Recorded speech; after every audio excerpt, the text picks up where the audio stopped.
All right, good evening. This is Uncle K from Reader's Forge, and we have a good lineup of stories for today.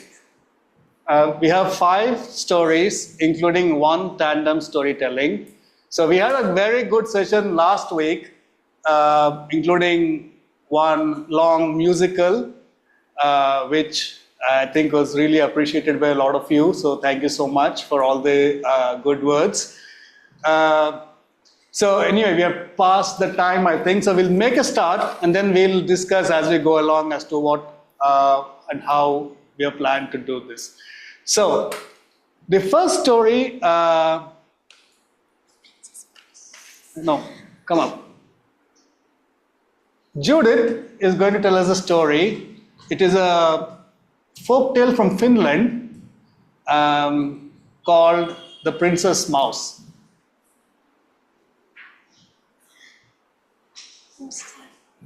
Stand up.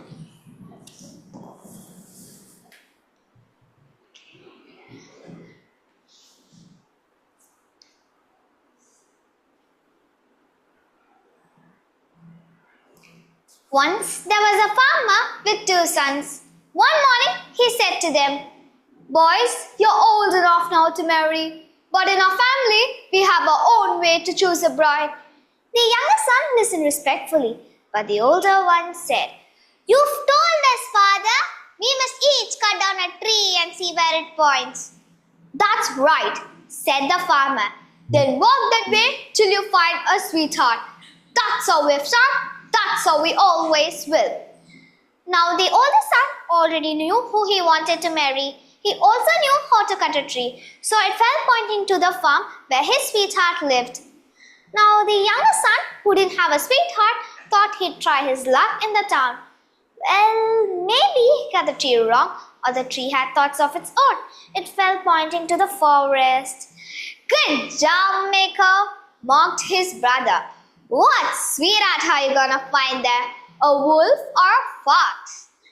"Never mind, I'll find who I find," said Miko. The 2 young men went their way early in the morning. Miko walked through the forest hours and hours without finding a single soul. But at last he came to a cottage, deep inside the woods. "I knew I'd find a sweetheart," said Miko. But when he went inside, he saw no one. "All this way for nothing," he said sadly. "Maybe not," came a tiny voice. Miko looked around, but the only living thing inside was a little mouse standing on its hind leg, gazing up at him with large bright eyes. "Did you say something?" he asked. "Of course I did. Now why don't you tell me your name and what you've come for?" Miko had never talked with a mouse, but only felt polite to reply.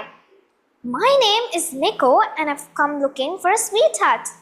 The mouse squealed in delight. "Oh, Miko, I'll gladly be your sweetheart." But you're only a mouse," he said. "That may be true. Besides, even a mouse could be special. Come feel my fur." With one finger, Miko stroked the back of the mouse. "Why, it feels like velvet, just like the gown of a princess." "That's right," said the little mouse. As he petted her, she sang to him prettily. "Miko, sweetheart will I be. What a fine young man is he. Gown of velvet I do wear, like a princess fine and rare." Miko was in Socia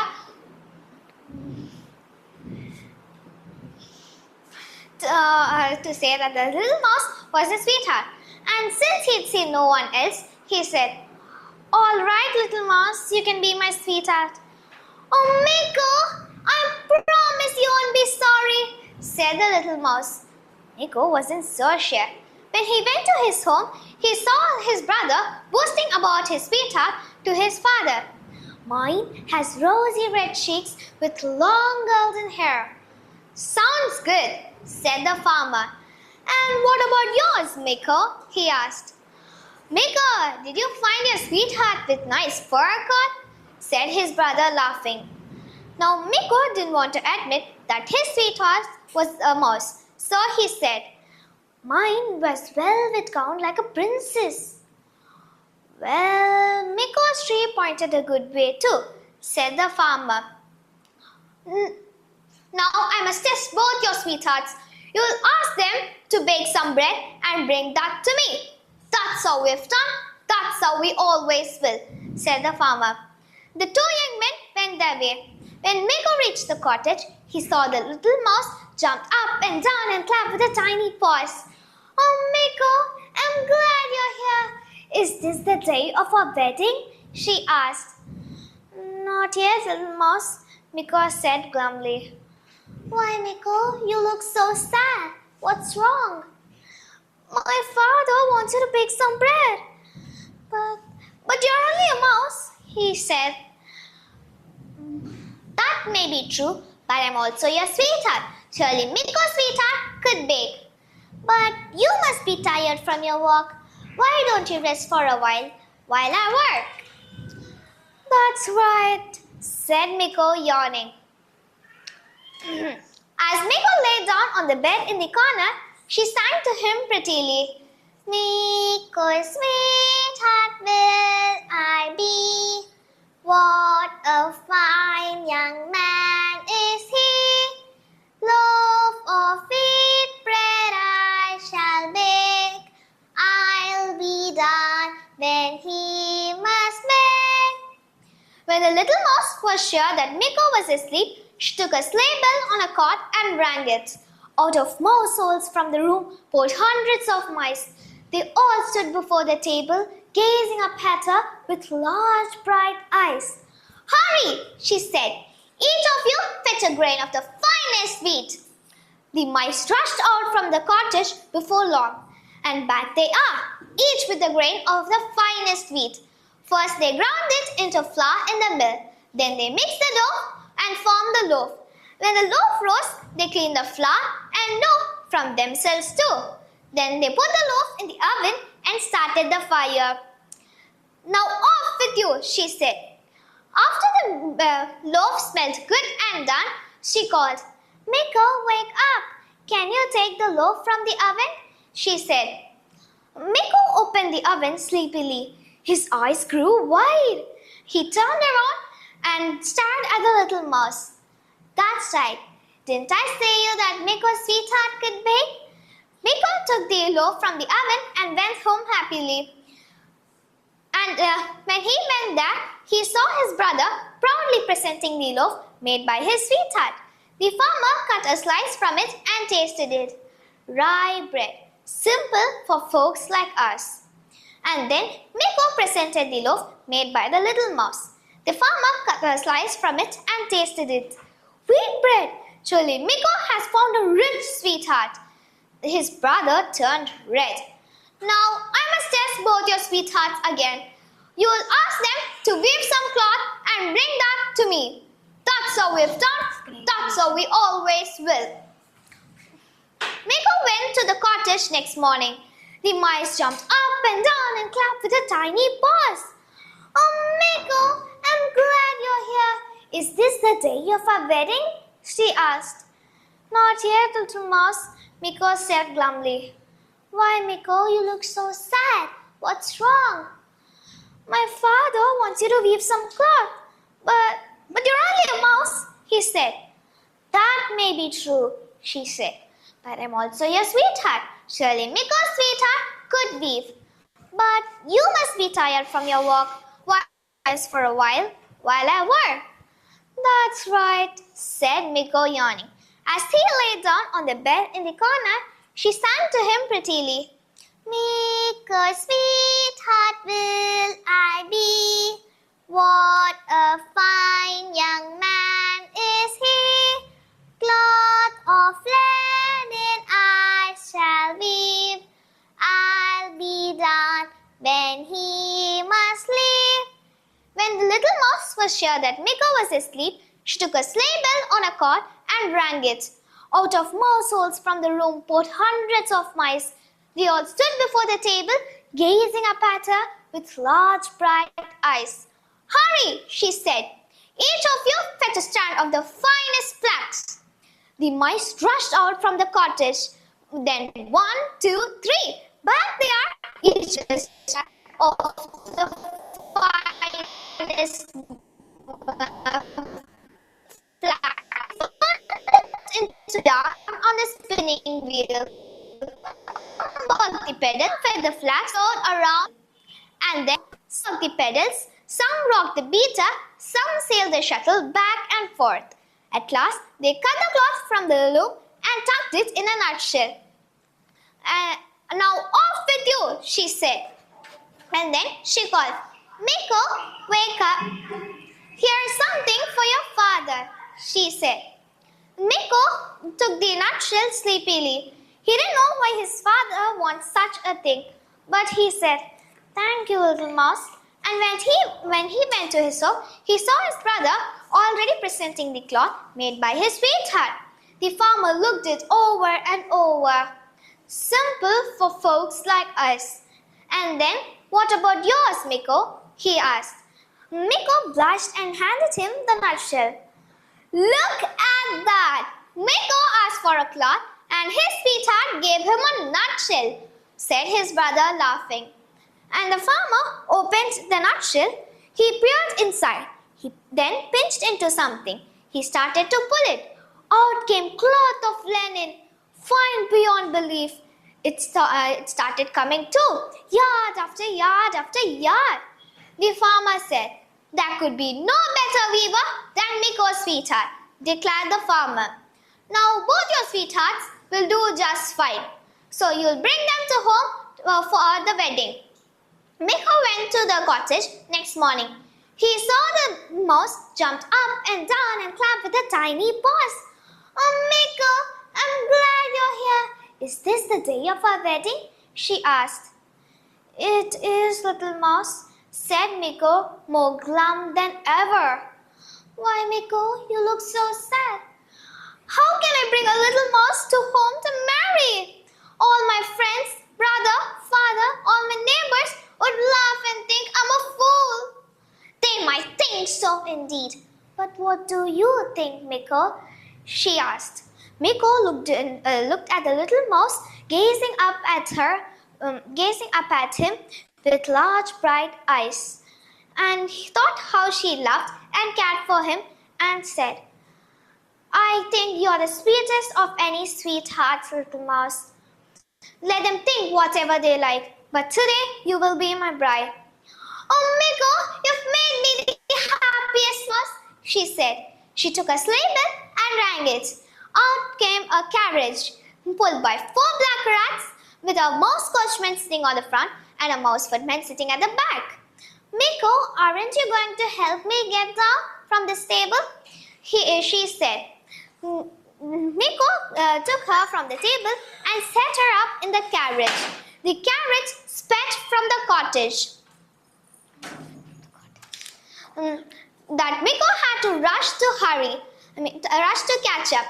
As he hurried behind, she sang to him prettily.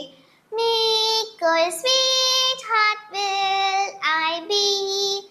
What a fine young man is he! In a carriage I will ride, when I go to be his bride." And at last they reached the farm, and then the wedding place along a bank of the lovely swift flowing stream. The guests were already enjoying themselves. As Miko came up, they all staring at the little carriage.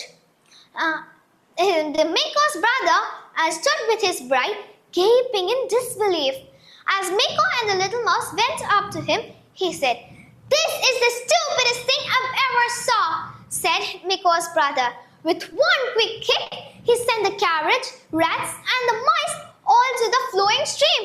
Before Miko could do anything, the current bore them away. "What have you done to my sweetheart? You've killed my sweetheart," said Miko. "Are you crazy?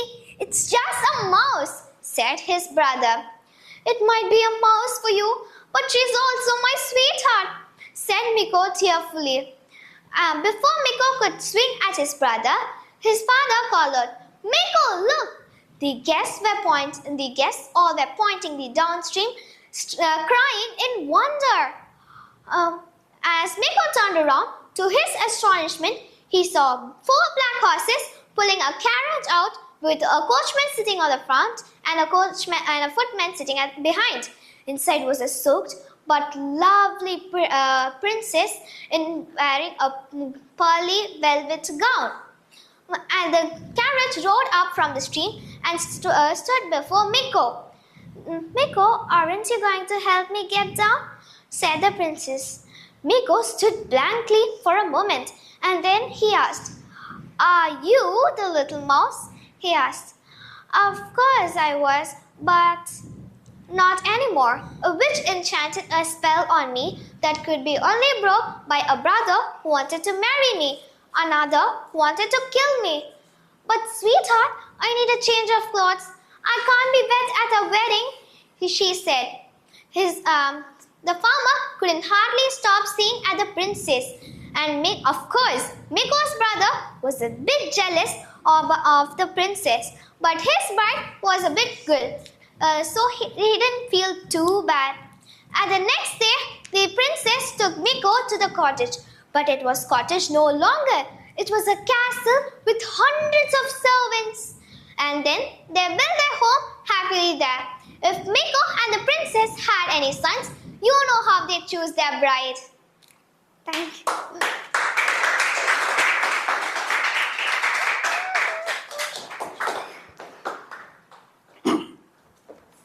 And Mr. Calvin, can we talk with the storyteller?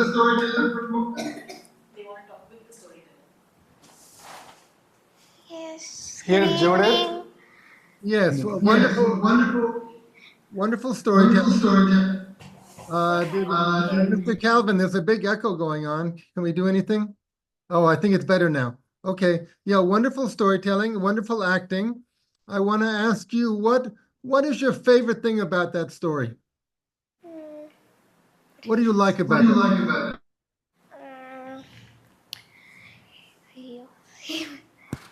The songs. Yeah, the songs which went high and down, which made my vocals a bit good. Well, oh, I'm getting that echo again. There are many meanings to a story. There are many lessons. What meaning, what lesson, what takeaway do you get from the story?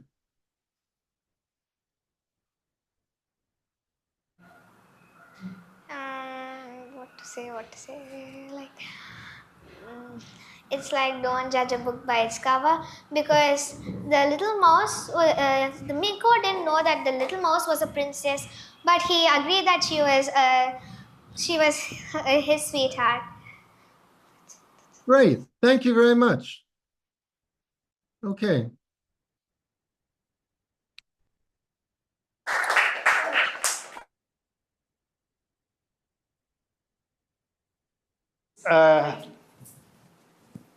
Okay.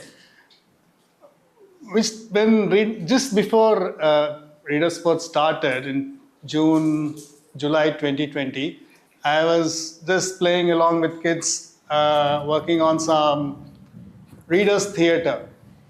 And when we first started, because it was all online back then, due to the pandemic, one of the first plays we did online was the house. So for us, it actually holds a lot of a special place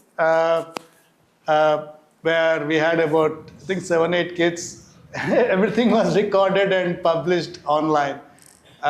So this is something that's really, this is a story that we really, really like.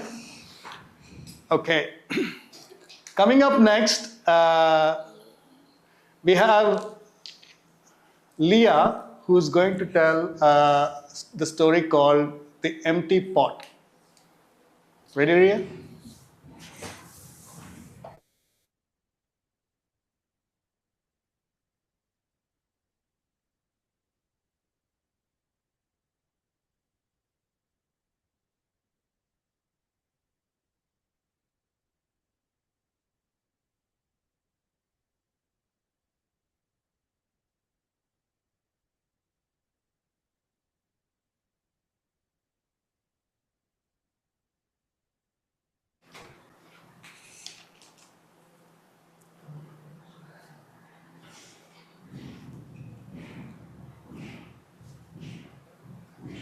By royal proclamation, the Emperor of China announced the contest to decide who would be the next heir to the throne. The Emperor was old and had no son. And because he had been a plant lover for years, he declared that any boy who wanted to be a king should come to his palace to receive one royal seat. Whichever boy could show the best progress within 1 year and win the contest will be the next to wear the crown. You can imagine the excitement. Every boy in China fancied himself likely to win. The parents of the boys who were talented at growing plants imagined living in the splendor at the palace. On the day the seeds were handed out, thick crowds of hopeful boys thronged the palace. Each boy returned home with one precious possibility in their palm. And so, it was with a boy named Pink. He was already considered as the best gardener in his village. His neighbors fought over melons, bok choy, and snow peas which flourished from his garden. Anyone looking for Pink would probably find him bobbing between the rows, pulling out new weeds, moving one stepping over to catch more morning sun, transplanting another to the shade. At home, Pink spread the bottom of the flower pot with large stones and covered it with pebbles, and filled it with rich black moist soil, and gently pressed the seed an inch below the surface, and covered it with light soil. Over the next few days, Pink, with all the boys he knew and hundreds he did not, watered his plant daily and watched it every day for the telltale unfurling of the first leaf as it burst to the surface. Chung was the first boy in Pink's village to announce that his seed is sprouting through the soil. His announcement met whoops of excitement and congratulations. He bragged about being the next China emperor and practiced his royal skills, bossing around young adoring children. And then, Manchu was the next person to announce that his tiny plant has just emerged from his pot. And then it was Wong. Ping was puzzled. None of these boys knew how to grow plants as well as he did. But Ping's seeds still did not grow. Soon sprouts emerged from pots all over Ping's village. Boys kept their pots outside so that baby leaves could bask in the warmth of the sun, and built stone fences around the pot and zealously guarded them from mischievous children who might accidentally or not so accidentally topple them over. Soon dozens of sprouts in Pink's village were stretching out their first leaf, but Pink's seed still did not grow. He was confused with his empty pot. What was wrong? Pink carefully repotted his seed into a new pot, filling it with the best, richest black loam from his garden. He crumbled every ball of soil into tiny particles and gently pressed the seed and kept the top moist. And he watched it every day, but Pink's seed still did not grow. Soon powerful stalks emerged from pots carried by other boys in Pink's village. Pink was thrown into despair. The other boys laughed at him and mockingly said, "As empty as Pink's pot, like they have no treats in their pockets or they have just completed their bowl of rice." Soon months passed, seasons changed, and soon the year was up. As the day approached, the boys went supposed to bring their pot to the palace for judging. Chung, Manchu, and Wong, and hundreds of other boys cleaned their pots until they showed, and gently wiped the greater leaves until the green veins were glistered. and prepared themselves by dressing up in their finest clothes. Some mothers or fathers came alongside with their son to the palace, holding the plant upright from tipping over. "What will I do?" Ping wailed to his parents as he gazed out of the window, seeing other joyful boys preparing their victorious plan return to the palace. "My seed wouldn't grow! My pot is empty!" "Ping, it was the best you could do," said Ping's father, added his mother. "Ping, just give the emperor your seed. It was the best you could do." Shamefaced, Ping carried his empty pot on the road to the palace, while other gleeful boys with their huge pots stood to left and right. At the palace, the boys lined up in rows with the blossoming plant. The emperor came out wrapped in his rich embroidered silk robe and looked at every single one of their pots with a frown.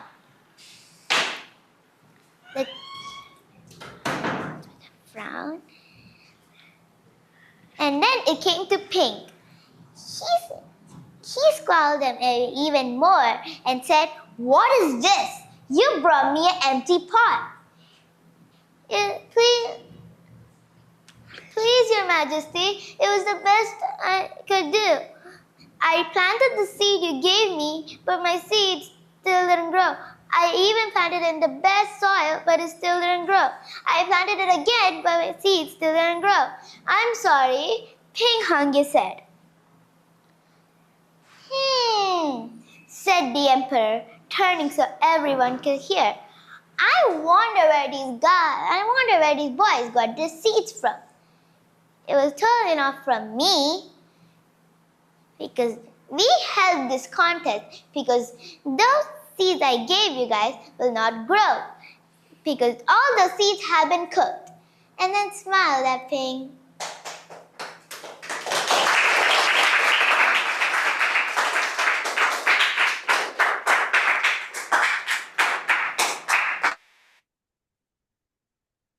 Okay, can I ask a question again? Can you hear me? Yeah. Just a second, Eric. Sure.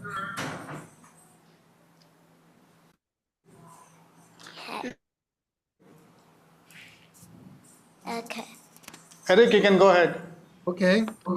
Wonderful storytelling, wonderful acting. Congratulations. Now I want to ask you, who is your favorite character in the story? I think it's the emperor. Why? Because he was smart and gave everyone the boiled seed to see if they'll be honest. And what lesson do you learn from the story? What? What lesson, what message, what takeaway? You should always be honest on the task you're doing. Okay. Good. What else you like about the story? No. No. Okay. How did you choose the story? How did the story? Did someone give you the story? Did you find it? Did you read it?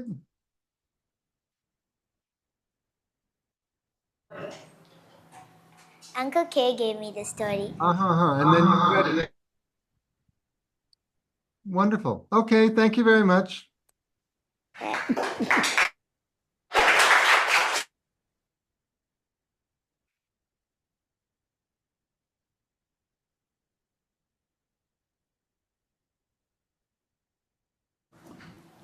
All right. So yeah, Eric, I did offer some of the older kids the option of choosing their own stories, but most of them came back and said, we don't know what to tell, so I end up picking up the stories every time for them. Okay. Our next storyteller is she ready?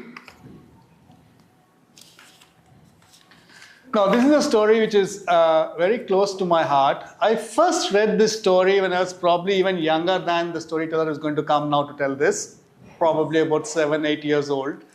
My mom was a teacher and she was teaching English in some class, and this was the non-detail, or I probably read it in the textbook.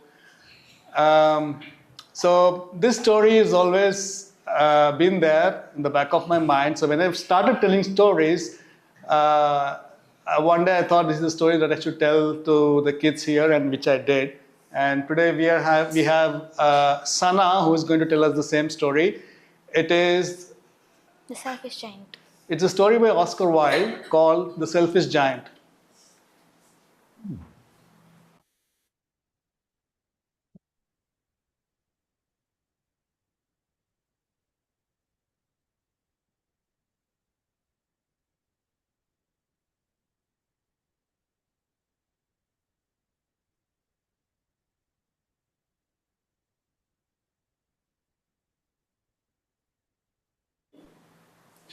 Every afternoon, as they were coming from school, the children used to go and play in the giant's garden. It was large and lovely, with soft green grass.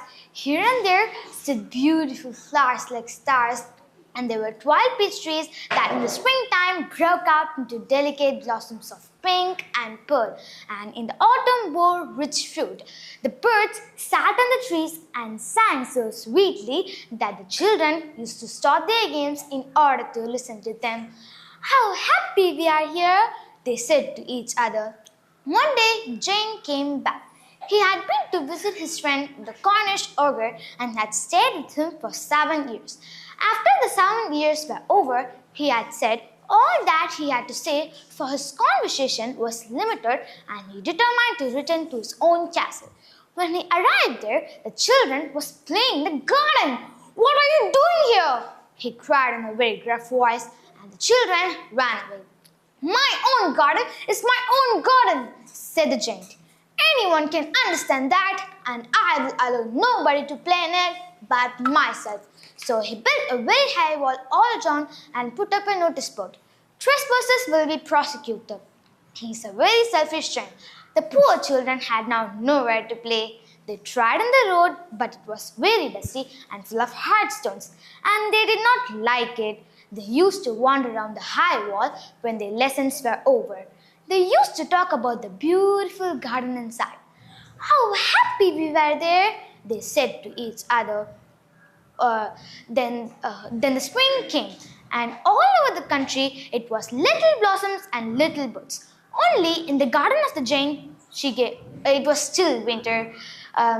The birds did not care to sing in it, as there were no children. The trees forgot to blossom. Once a beautiful flower put its head out from the grass. When it saw the notice board, it was so sorry for the children that it slipped back and went off to sleep.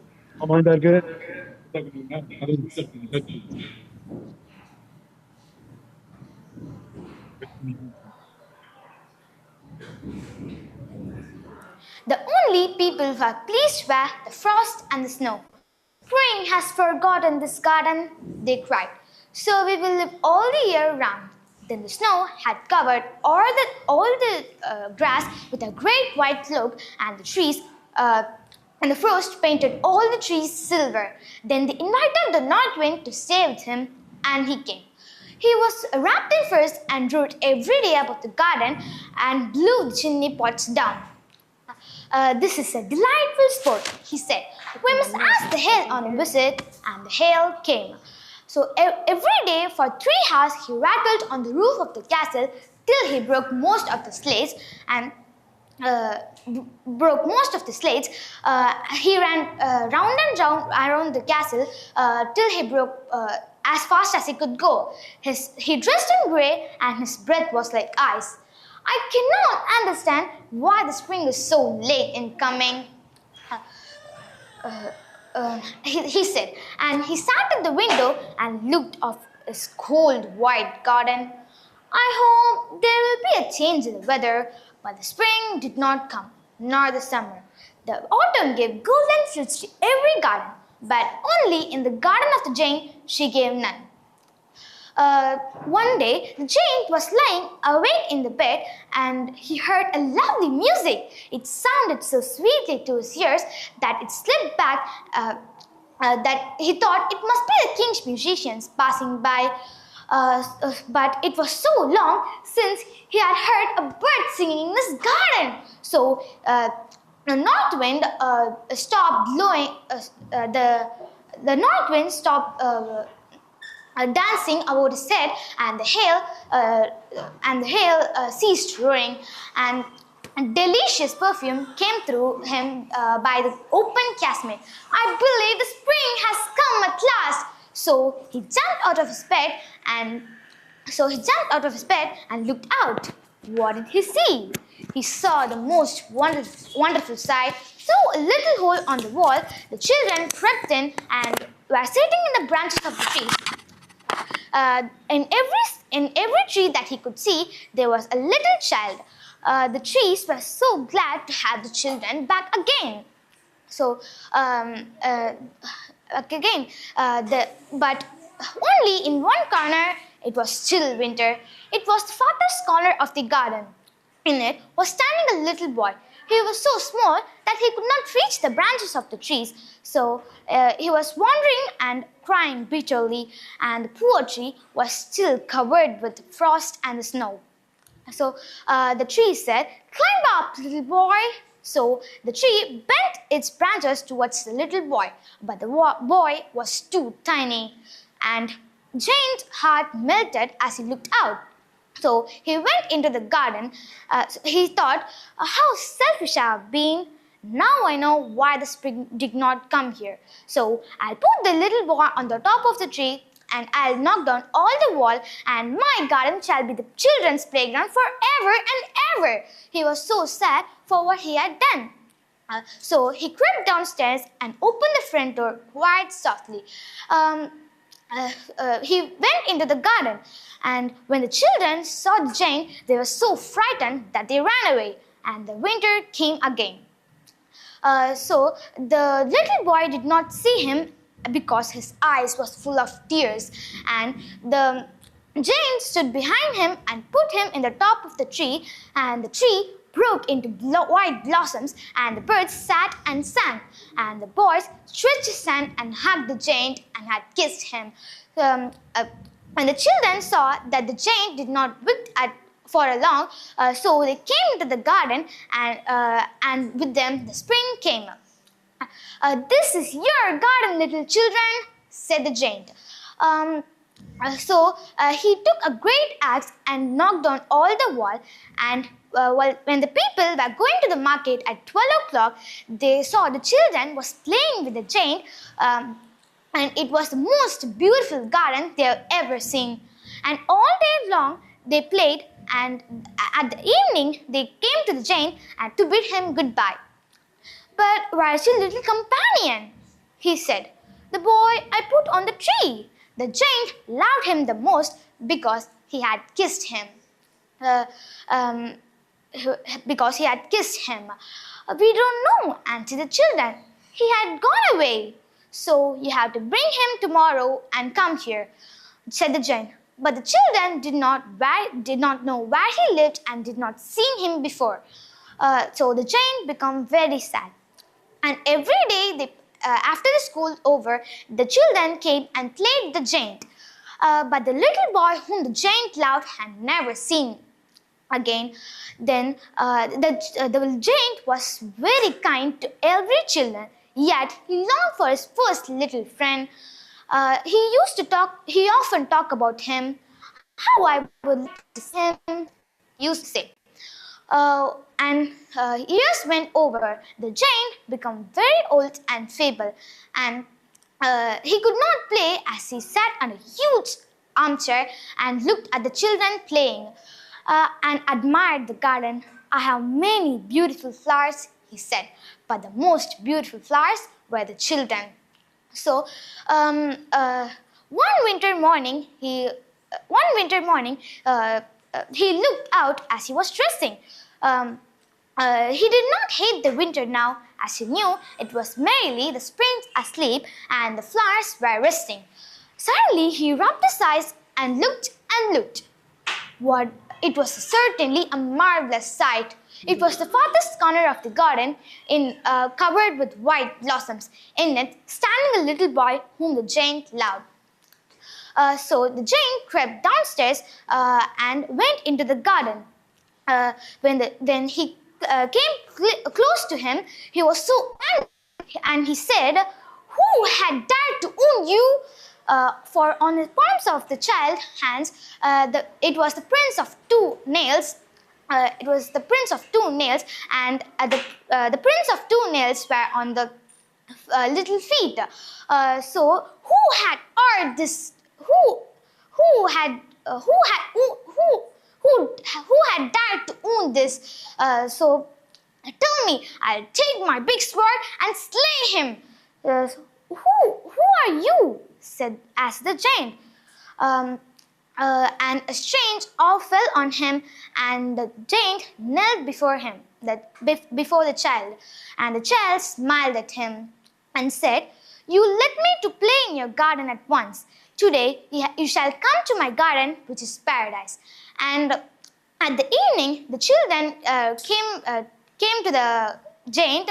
The giant was lying dead under the tree and covered themselves with white blossoms. Thank you.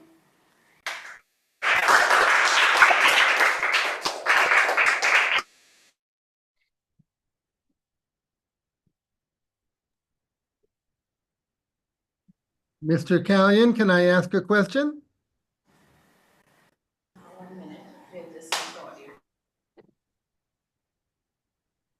One minute. Sure, Just a second, Eric. sure.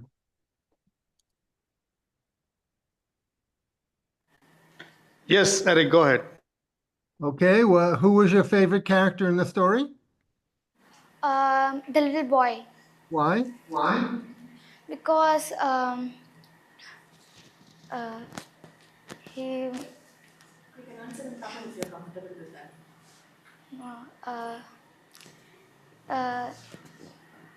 No, I like the giant. Why? Because he changed his character. From what to what? So, what? What's the change? He was very bad before, so he became good after the children came. What made it? That when he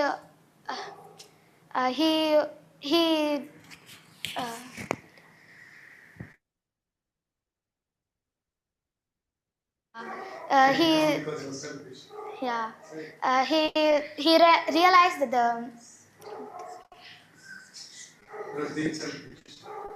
he's being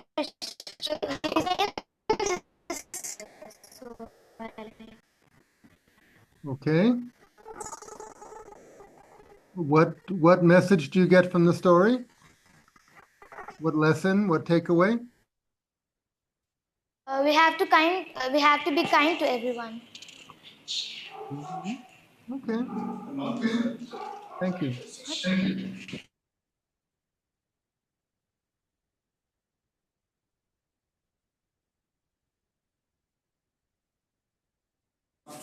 Okay. Sana is not very fluent in English, so she was not able to answer you.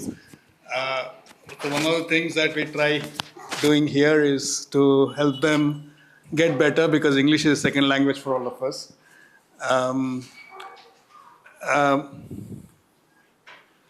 So the next story is, so far in the first session last week, it was mostly the older kids who performed. So this session was supposed to be only for the younger kids, but as it so happened, we had a couple of dropouts, so I had to kind of request one of my senior kids to participate and to fill the time.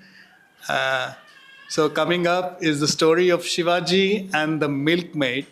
This is a story of bravery, not of queens and fighting for their kingdom, but of a simple milkmaid. And so you'll hear the story. So here's Daphne with Shivaji and the milkmaid.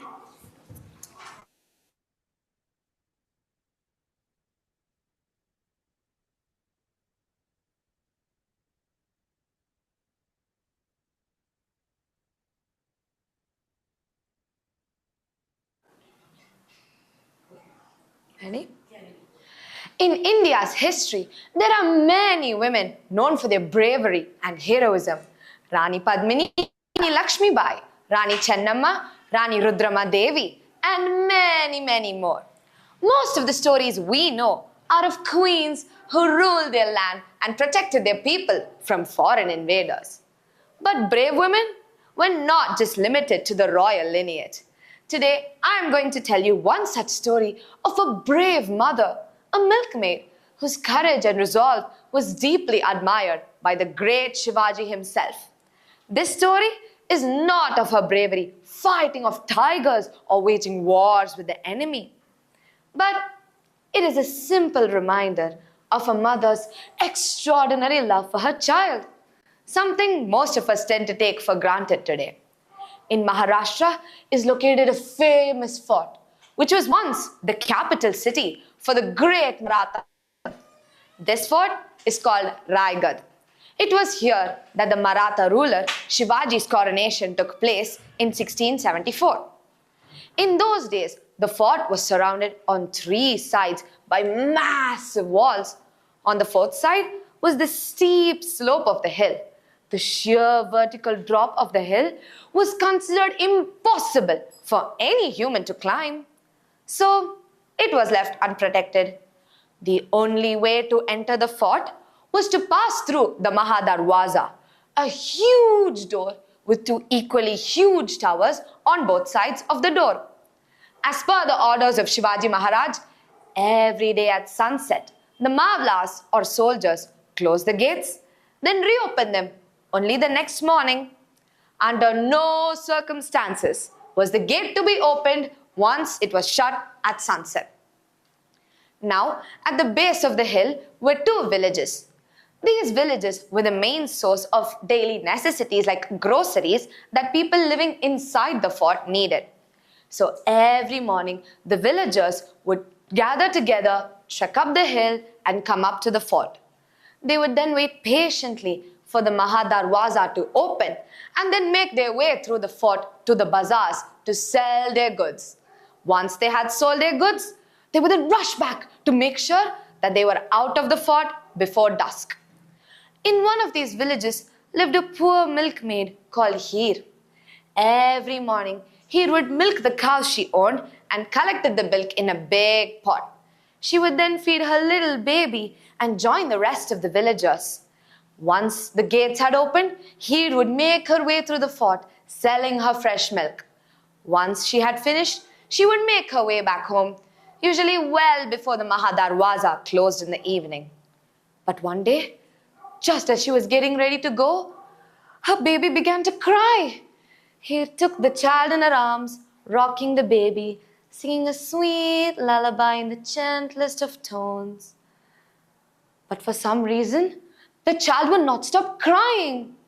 He was very worried for her child, but she was also worried that she would not be able to make the money she desperately needed to buy groceries for the house if she did not go. It was finally midday when the baby fell into fitful sleep. Leaving the baby with her neighbor, he rushed with her pot to the fort. Once she had reached the fort, she hurriedly made her way about, selling all her regular customers. By the time she finished, she rushed towards the gates, praying that she was just in time. But alas, when she had reached the entrance, she saw with horror that the gates were already shut. The Mahadarwaza was closed for the night. She approached the Mavla nearest to the door and said, "Brother, I have to get home. Please open the gates and let me out." The soldier stared at her with piercing eyes. He was an old man and had been in charge of the gate for many years. "I cannot do that. The gate is shut at dusk, and once it's shut, it stays shut until the next morning. But you already know that, don't you? He nodded and said, I know, but I was delayed in coming as my child was ill. I did not realize that it was dusk. Please show mercy on me. Allow me to pass just this once. The soldier's eyes softened, but he was helpless. I am sorry, sister, he apologized, but there is nothing I can do. It's the Maharaja's orders. I cannot go against them. Oh, please don't say that. He began to wail. My baby is waiting for me, and if I don't feed her, she will stay hungry all night. My child, said the soldier again softly, find some place to rest, and you can go home in the morning. Please, my dear, you have to understand, my hands are tied. It is not worth my life to open these gates. With that, he went back to his post, guarding the Mahadarwaza. Heer was very sad and scared. She was wondering, how may I get back home to my baby? How will I do it? A plan began forming in her mind. Heer knew it was dangerous, but desperate times called for desperate measures. The next morning, the gates opened once more. The old Mavla rubbed his tired eyes. He was in the middle of a big yawn when he paused. He thought he recognized a very familiar figure among the crowd. He rubbed his eyes and took a second look. There was no mistake. It was the same woman, the woman who had begged him last evening to open the gates. She had completely covered her arms and her face with her sari, but it was unmistakably her. And she was coming not from inside the fort, but from the direction of the village. How was that possible? Halt! He cried. He looked in alarm at the old Mavla barring her way. She immediately looked down. Last night, you were within the fort walls. How did you get outside the gates today morning? He bellowed. I just went down the hill, she finally managed to say. Went down the hill? The old man repeated. There is only one way to get in and out of the fort, and I have been standing here guarding it all night. So tell me, how did you get out? I went down the hill on the side without the wall, Heer said quietly. Impossible! Screamed the Mavla. No one can do that. You are lying! Suddenly, one of the soldiers cried, she must be a Mughal spy.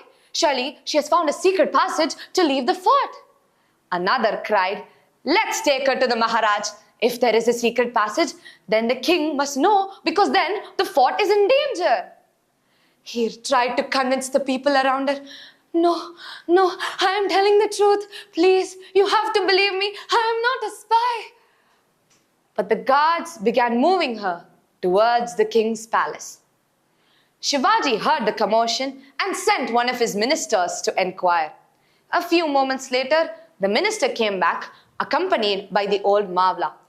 Jai Bhavani, said the Mavla, bowing down. What to be the matter? Enquired Shivaji. The minister responded, My lord, this Mavla says that they have caught a Mughal spy who seems to have found a way to leave this fort without being seen. Is this true? Asked Shivaji, looking at the old soldier. The Mavla nodded, wondering what was going to happen to him now. Yes, sire. Although... Then it is a serious situation, interrupted Shivaji. A secret passage that can be used to leave the fort is one that can be used to enter it as well. Bring in the spy. Shivaji was a brave and courageous man, and nothing fazed him. Nevertheless, he was a bit shocked when he saw his soldiers bring in the spy. It was a young woman. Not what he had expected when he had heard the word spy. But then Shivaji was a great king. His eyes were hard and with as he looked at Heer and asked, "Is it true that you were able to leave the fort walls without being seen?" "Yes, sire," said Heer, nodding. "But how? The only entrance or exit to the fort is through the Mahadarwaza. The hill is impenetrable. You cannot burrow a tunnel through it as the rocks are too hard. So, how did you manage it?" he asked. He looked into the eyes of the emperor and said, "I went down on the side of the hill where there is no wall." Shouts of "Impossible! Liar!" and "Cheat!" rang out in the court as the courtiers looked at Heer with contempt. Shivaji raised his hand to quieten them. He looked at Heer thoughtfully and asked, "What's your name?" He responded, "My name is Heerkani and I live at the foot of the hill. I am a milkmaid. Please, sire, you have to believe me. I am not a spy. I just wanted to get home to my little baby. That's all." Shivaji considered her words carefully. "Tell me what happened," he said. She then told the king the events of the previous day. "I was desperate. My baby was waiting for me at home, and if I did not feed her, she would stay hungry all night. That is when I thought, the western part of the fort has no wall. If I can go down the hill that way, I will be able to get home. So I went to the steep side of the hill. It was so dark, I couldn't even see how steep the fall would be in case I fell. But the thought of my little baby, hungry, crying, and waiting for me, kept my resolve, and I did not hesitate. And I began." Heer paused and looked around at the court. "Go on," said Shivaji encouragingly. "It was very hard at first. 3 times I slipped, almost falling down the sheer cliff, and saved from what was to be a certain death by the smallest of rock ledges that the hill provided me. My nails broke, the skin peeled off my fingers, my face and arms were covered in deep scratches, and my clothes tore as the razor-sharp rocks cut into them. It seemed a long time, but I managed to reach my baby, fed her and put her to sleep." Heer untied the sari covering her face. Her face had scratches in many places, and there was a big red lump on her forehead, which looked as though she had hit her head hard against something. Ugly-looking scratches and deep red welts covered her arms. Some of them were still bleeding. She said, "You can see for yourself. I am sorry to have caused all this trouble. Please believe me, I am not a spy." She folded her hands together in apology and began to sob. Chhatrapati Shivaji said gently, "What you say may be true, Heer. Can you show me the place where you descended the hill?" "Yes, sire, of course," Heer said. The entire court followed Heer and their king as they walked towards the steep edge. "And that is the place from where I began my journey downwards." Heer pointed to the place a few feet away from where the fort walls ended. Shivaji went over to the edge and peered below. He then turned and addressed Heer. "This is the steepest side of the hill. Nobody could climb up or down. We even tried skilled soldiers to test it. Come and look. Do you think you can do it again?" Heer walked hesitatingly towards the cliff edge, but once she peered below and saw the steep fall, she shuddered and quickly turned away. She said in a low voice, "I cannot do it, Maharaj. Last night I was a desperate mother looking to get back to her child. I had only one thought driving me. I had to get back home to my baby. or she would suffer the whole night. But now I don't think I can do it. Heer had tears in her eyes again. But please, Maharaj, you have to believe me. I did go down this way. Shivaji walked over to the sobbing milkmaid. He gently took her hands in his and said, I believe you, sister. My heart tells me that a mother will never lie about her baby. Please accept my apologies for treating you in this manner. From now on, you will deliver all your milk to the palace and return to your child immediately. Now permit me to take you back to the palace and give you the respect that you truly deserve. The Maharatha king sent home Heer with lots and lots of gifts, more than she could carry, for her and her family, especially her little baby.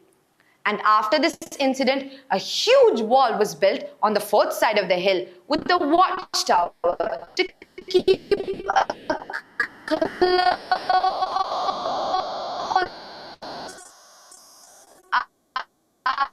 anyone trying to live. And it was Heer Kaniburuz or Heer. When you get the chance to go to Mumbai, make sure you drive down to where you can still see the remains of the ground. Still standing and looking for the steep side of the cliff, a brave mother and her love for her child. Thank you.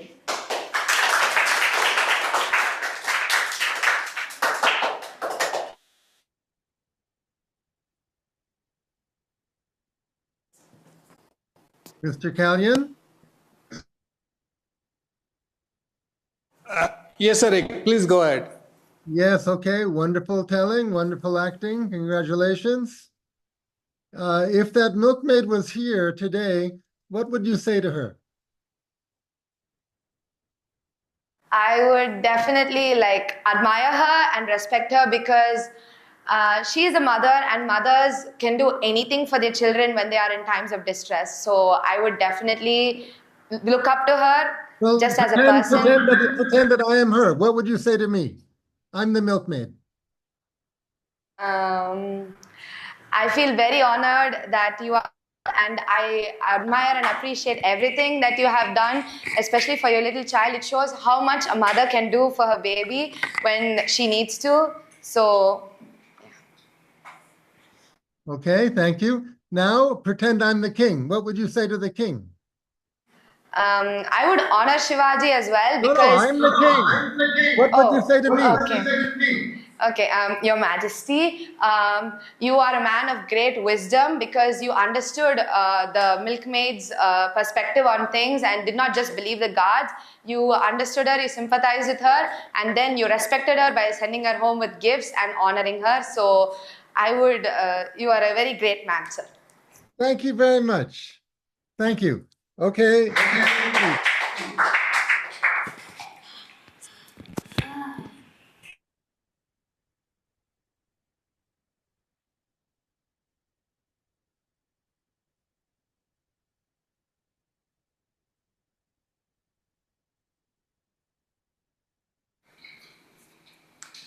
So there we are. That is the story of Shivaji and Milkmaid. I first read this story online and then did some research. And the story you heard was a version written by me.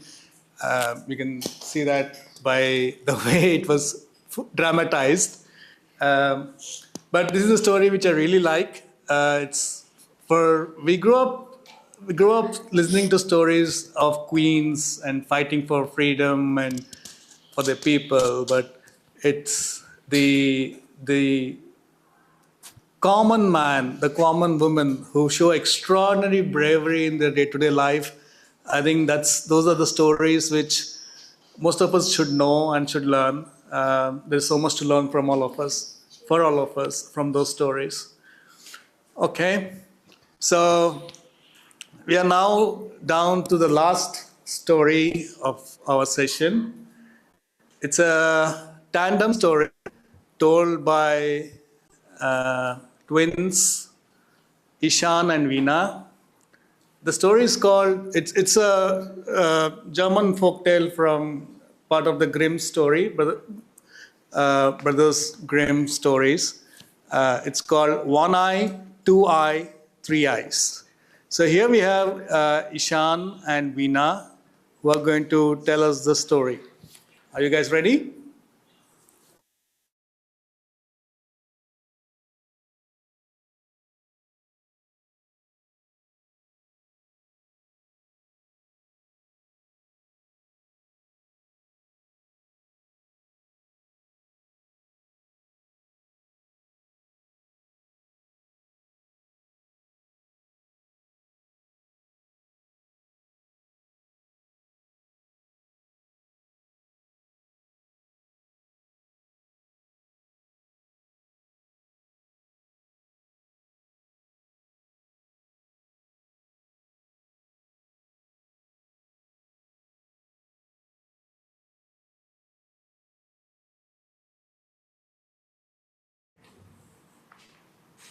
Once there were three sisters who lived alone in a cottage in the woods.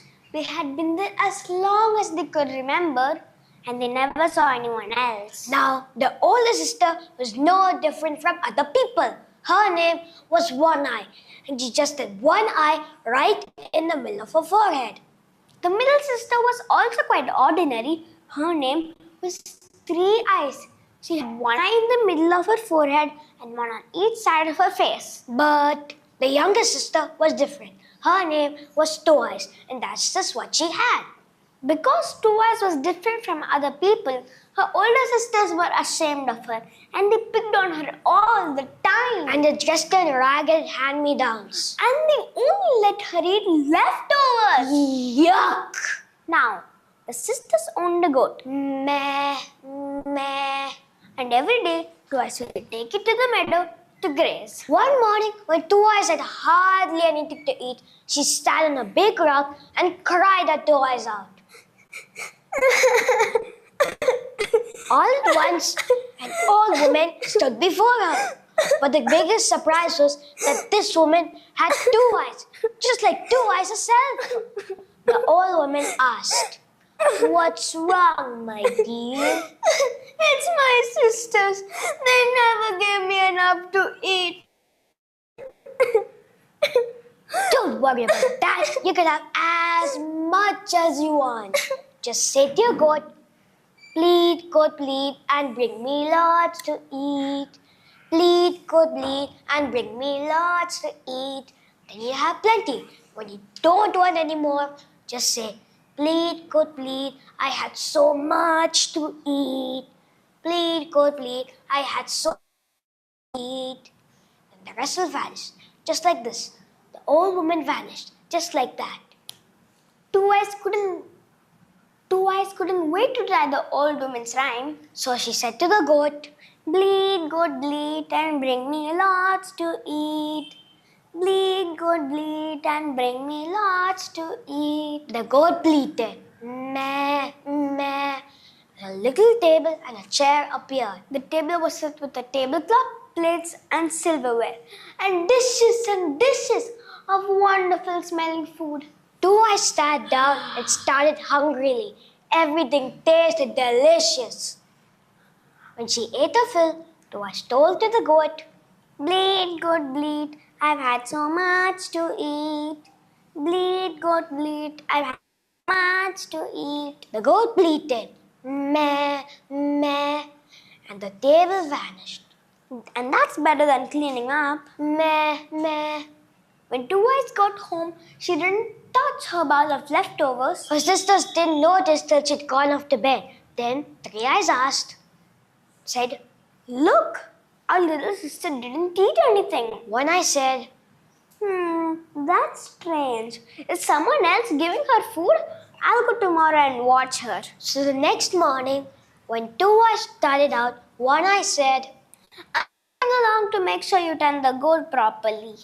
So One Eye followed Two Eyes and kept a careful eye on her. So Two Eyes couldn't use the old woman's rhymes. When they got home, Two Eyes ate the bowl of leftovers, then went to the woods and cried her Two Eyes out. The old woman appeared again. What's wrong, my dear? It's my sisters. The goat can bring me food because one eye is watching me. Don't worry about that. You can have strawberry if you like. Just sing her this song. Is your eye awake? Is your eye asleep? Is your eye awake? Is your eye asleep? Keep singing that and she'll sleep soon enough. The old woman vanished. So the next morning, when two eyes started out, one eye went along. Come, sister, let me sing to you. And she sang to her over and over. Is your eye awake? Is your eye asleep? Is your eye awake? Is your eye asleep? One eye's eyelid began to droop, and soon it was in fast asleep. The two eyes told to the goat, bleat, goat, bleat, and bring me lots to eat. Bleat, goat, bleat, and bring me lots to eat. The goat bleated, meh, meh, and the table appeared. When she ate her fill, she said to the goat, bleat, goat, bleat, I've had so much to eat. Bleat, goat, bleat, I've had so much to eat. The goat bleated, meh, meh, and the table vanished. The two eyes shook her sister. Wake up, sleepyhead!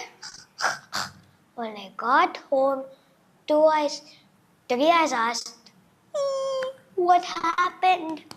How should I know? I fell asleep. If you think you can do better, you can go tomorrow. So the next morning, when two eyes started out, three eyes went along. Come, sister, let me sing to you. He sang to her over and over. Is your eye awake? Is your eye asleep? Is your eye awake? Is your eye asleep? As two eyes sang, the eye in the middle of her forehead went to sleep, but the other two didn't. Three eyes pretended to sleep, though by closing her eyes almost all the way, but peeking through a bit. Then two eyes told to the goat, bleat, goat, bleat, and bring me lots to eat. Bleat, goat, bleat, and bring me lots to eat. The goat bleated, meh, meh. And when she ate her fill, she said to the goat, bleat, goat, bleat, I've had so much to eat. Bleat, goat, bleat, I've had so much to eat. The goat bleated, meh, meh. But she saw everything. She couldn't quite hear the words.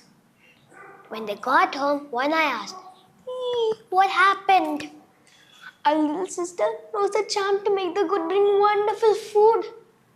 But I couldn't quite hear the words. Then let's get rid of the goat. So they drove it off into the woods.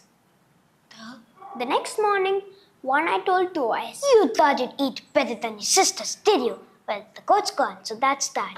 Two eyes went down to the stream and cried at two eyes out.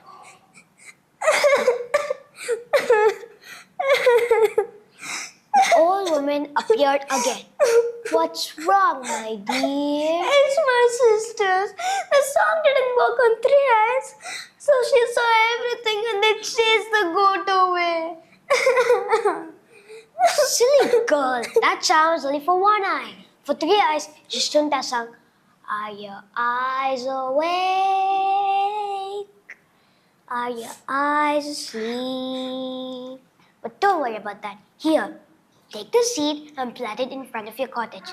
Then soon you'll have a tall tree with leaves of silver and apples of gold. When you want an apple, just say, apple hanging on the tree, I am two eyes, come to me. Then the apple will fall right into your hand. Then the old woman vanished. When two eyes got home, she dug a small hole when the sisters weren't looking and then planted the seed. The next morning, a tall tree stood before their cottage, with leaves of silver and apples of gold. Two Eyes found her sisters gaping at it in astonishment. All at once, Three Eyes cried, "Look, a man!" Riding toward them was a knight in full armor. His visor was over his face. "Quick, hide the little sister!" So they lowered an empty barrel over Two Eyes. "Good morning, my ladies," said the knight as he rode up. Beautiful tree you have there. I would dearly love to have one of those apples. In fact, I would grant anything in my power to the first lady who gave me one. The two sisters gasped. So they scampered over to the tree and jumped up and down trying to grab the apples. But the branches lifted themselves higher, so the apples were always out of reach. Meanwhile, Two Eyes raised her barrel just a bit and kicked a stone so it rolled over to the knight. That's all. That stone seemed to have come from the barrel. Does anyone happen to be in there? Oh no, sir, not really. Just our little sister. We can't let anyone see her because, she's different. But I want to see her. Young lady, please come out. So Two Eyes lifted the barrel. Oh, my word! She's the loveliest lady I've ever seen. Young lady, can you please get me an apple from the tree? Of course. Standing under it, she said, "Apple hanging on the tree, I am Two Eyes, come to me." The apple fell right into her hand and she gave it to the knight. "My thanks. Now I'll grant anything in my power." "Well, to start with, I would like you to take me away from these horrid, hateful sisters." So the knight took Two Eyes back to his castle, and since they had in common, after all, they both had two eyes. You can be sure they lived happily ever. As for One Eye and Three Eyes, day after day they stood under the tree, repeating their sister's words. "Apple hanging on the tree, I am Two Eyes, come to me." But the apple never fell for them, and they never did figure out why.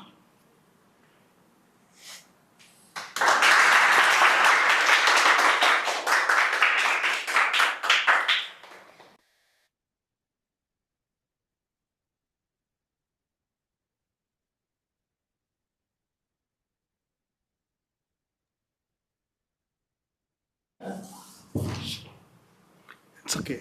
You can hear. All right. So that was the story of One Eye, Two Eye, Three Eyes. It's a great fairy tale. Told by Aaron Shep. The version that we used was actually a story picture book written by Aaron Shepard. Yeah. I love Aaron Shepard a lot. You actually have done a lot of his stories in Chennai Storytelling Festival. Is quite amazing with the stories that, especially the dramatic word,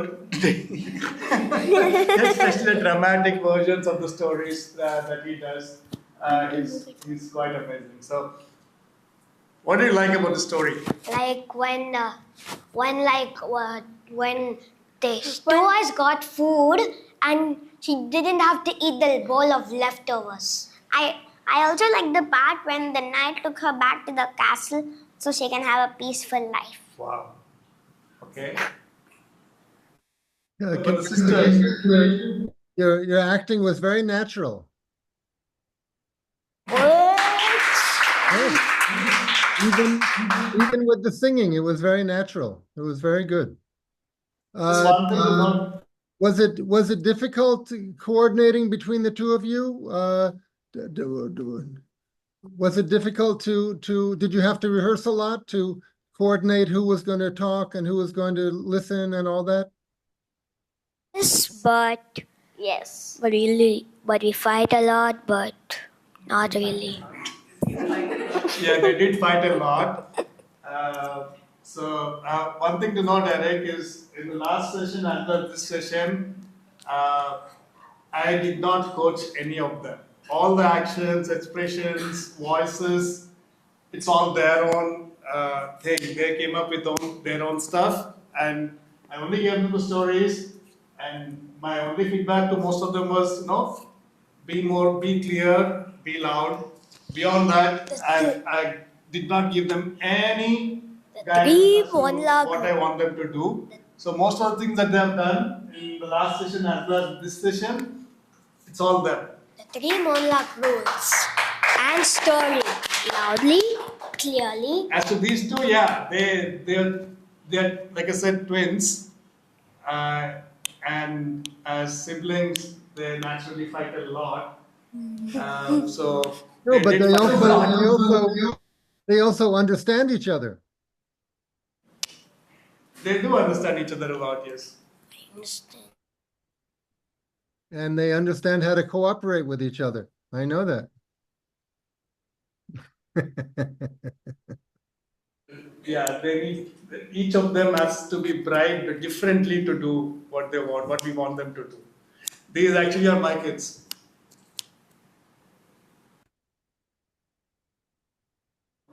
Yeah. So with that, Eric, we have come to the end of our sessions in Chennai Storytelling Festival 2025. So I hope we brought something different. I'm just waiting. You did great. You know, We just had two. this past August, we had a children's storytelling festival Tandem telling, and they in did the it. library. And That's I hope Eric. we, again, this Looks coming explosive. August, I hope we have the Children's Storytelling Festival again in the library. That will give children more chances. But I gotta do, I gotta do a commercial. well, just a second, someone's talking here. Yeah. Yeah, so this past August, we had the Children's Storytelling Festival. Did your team participated in that, didn't they?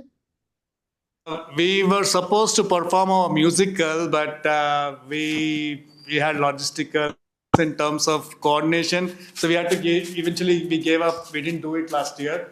In terms of storytelling, for me, I did ask last time was a slot on the weekend, but we checked. Unfortunately, we couldn't get. But it's okay. We will figure out a way to do it this year. Very good. Because the Chennai Storytelling Festival here in February, it's mostly by grown-ups for grown-ups, but we're very honored and happy that your group brought in the young people. And also, I think Sri Devi is bringing in a group of young people. Okay, thank you very much. Shall we stop the recording? Yes, Eric, we can go ahead and wanna thank you so much. Yeah. Thank you so much for giving us the opportunity here. And the kids, it's been a rough ride for the kids, especially in the last couple of weeks, largely because some of them have school activities, exams, and it's been a little tough for some of them, but they've pulled through one way or the other. So I'm quite happy. I would love if anybody wants to share some feedback, thoughts on how the show went.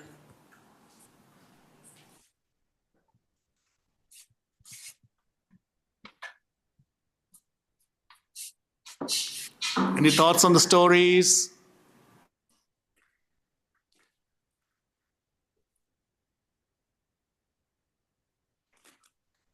Well, they were a very good audience, so we knew they enjoyed it. Okay. All right. Thank you so much. We really enjoyed performing this year, and obviously we'll continue to do. Congratulations for having this theater storytelling team. It's really wonderful. Okay. Uh, bye. Okay, bye-bye.